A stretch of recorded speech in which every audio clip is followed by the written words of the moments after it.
ሰላም እንዴት ናችሁ? ሰላም ናችሁ የቤተሰብ? እኔ እግዚአብሔር ይመስገን ሰላም ነኝ። አዲስ የመጣችሁም ካላችሁ እንኳን ደህና መጣችሁ። ሰብስክራይብ እያደረጋችሁ ቤተሰብ እንሆንላለሁ። ነባሮችም እንኳን ደህና ቆያችሁኝ። ዘውትር ከጎን የሆናችሁ ለምታበረታቱኝ መልካም ቤተሰቦችን ከልብ የሆነ ምስጋናዬን አቀርባለሁኝ። ዛሬ ደግሞ በጣም ቆንጆ ያለ ወተት ያለ እንቁላል የምንሰራው በትንሽ ግብአት ተጠቅመን ኪሳችንን የማይጎዳ በቤት ውስጥ በአጭር ደቂቃ ውስጥ የምንሰራው ቆንጆ ብስኩት ነው። ለሻይ ሰዓት ይሆነናል፣ ለቡና ቁርስ፣ እንዲሁም ለቁርስ ለልጆች ለምሳቃ የሚሆነን ጣፋጭ የሆነ ቆንጆ ብስኩት ነው። ቪዲዮን እስከ መጨረሻው እንድትከታተሉኝ በትህትና ጠይቃለሁ። ቤተሰቦቼ ያዘጋጀሁት ግብአት ጥቁር አዝሙድ፣ ትንሽ ቀረፋ፣ ትንሽ ጨው፣ ስኳር፣ እርሾ፣ ዱቄትና ዘይት፣ የአትክልት ዘይት እነዚህ ነው የተጠቀምኩት። ትንሽ ለሰስ ያለ ውሃ እንደ ፀሐይ ውሃ ለሰስ ያለ ውሃ ነው። ትንሽዬ ጨው ለጣዕም ጨምሬያለሁኝ። ጨውን ከውሃው ጋር አሟሟዋለሁኝ። እርሾውን ስጨምር እርሾውን እንዳይገልብኝ።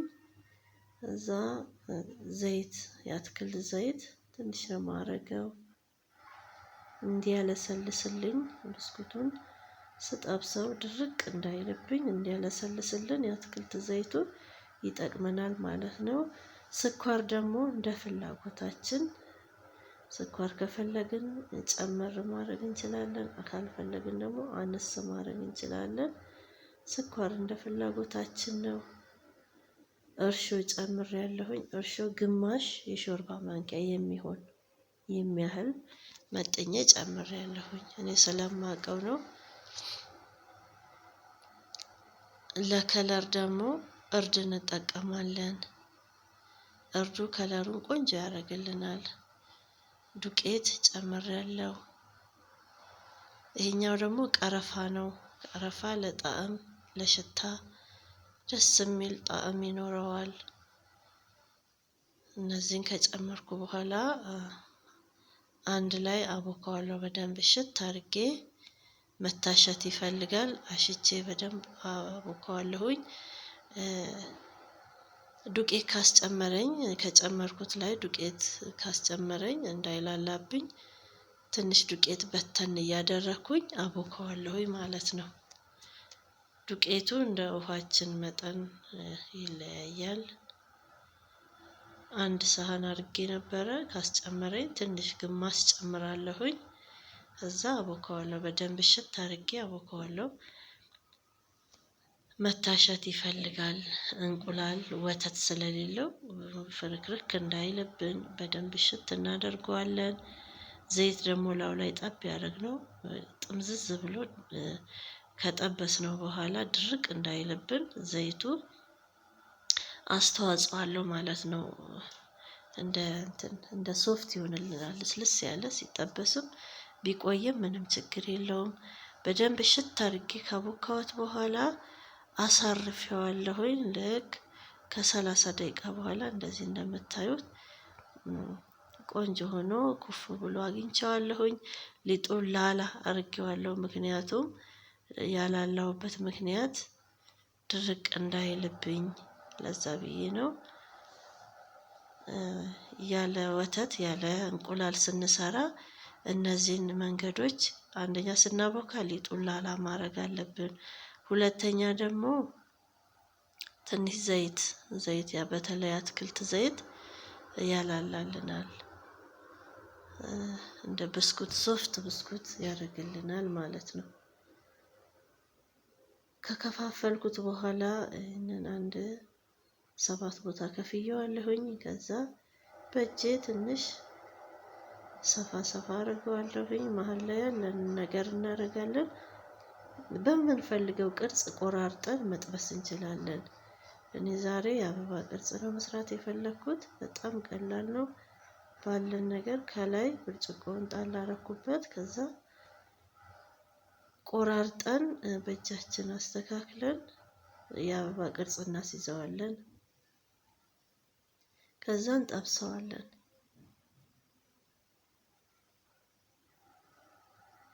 ኩፍ አለ። ከ25 እስከ 30 ደቂቃ ጠበኩት። በደንብ ኩፍ አለ። ከዛ ላላ ያለ ቆንጆ ሊጥ ነው ያገኘሁት።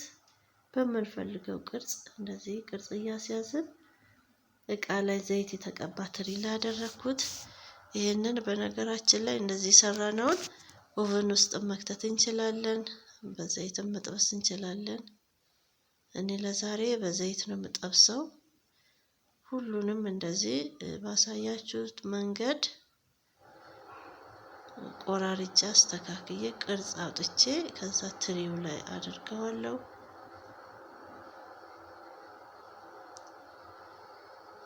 ልጆችም ሲበሉት ስናቀርበው በጣም ደስ ይላቸዋል። ምንም ነገር ቅርጽ ማውጫ ሳይጠበቅብን ቅርጽ ማውጣት እቃ ሌላ ቦታ መፈለግ ሳይጠበቅብን ባለን ነገር በእጃችን ቅርጽ እያወጣን እንደዚህ ጠብሰን አዘጋጅተን ማቅረብ እንችላለን። በተለይ በጾም ወቅት እንቁላልና ወተት በማንጠቀምበት ወቅት ቀለል ያሉ ነገሮችን በዚህ መልኩ ማዘጋጀት እንችላለን። ሁሉንም አስተካክያቸዋለሁ። ከዛ ዘይቴን አግያለሁኝ። ትንሽ ከፍ ከፍ ያለ ስለሆነ ጭንቅንቅ እንዳይልብኝ አንዳንዱን ነው የምጠብሰው። የዘይቱን ሙቀት አስተካክዬ በጣም እንዳይግል በጣምም ቅዝቅዝ እንዳይል መካከለኛ አድርገን፣ ከቀዘቀዘም ይመጣል ዘይቱ ሊጡን ይመጣል።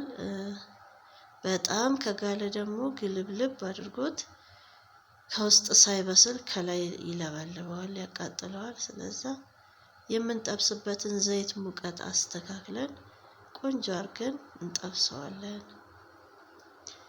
በጣም ቀላል ቢያንስ ኩፍ እስከሚልልን ኩፍ ካለ ሊጡን አብኩተን ኩፍ ካለልን ምንም ሰዓት የማይፈጅብን ቆንጆ የቁርስ አማራጭ ነው።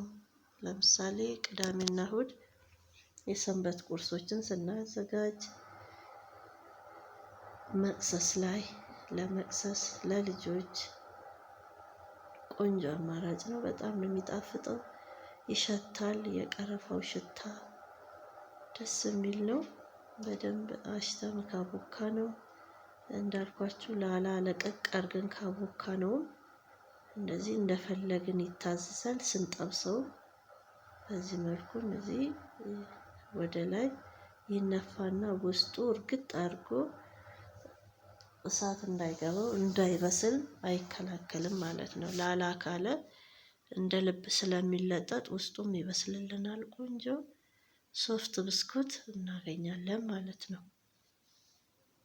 በዚህ መልኩ ሁሉንም ጠብሼ አስተካክዬ ጨርሻለሁ ቤተሰቦቼ።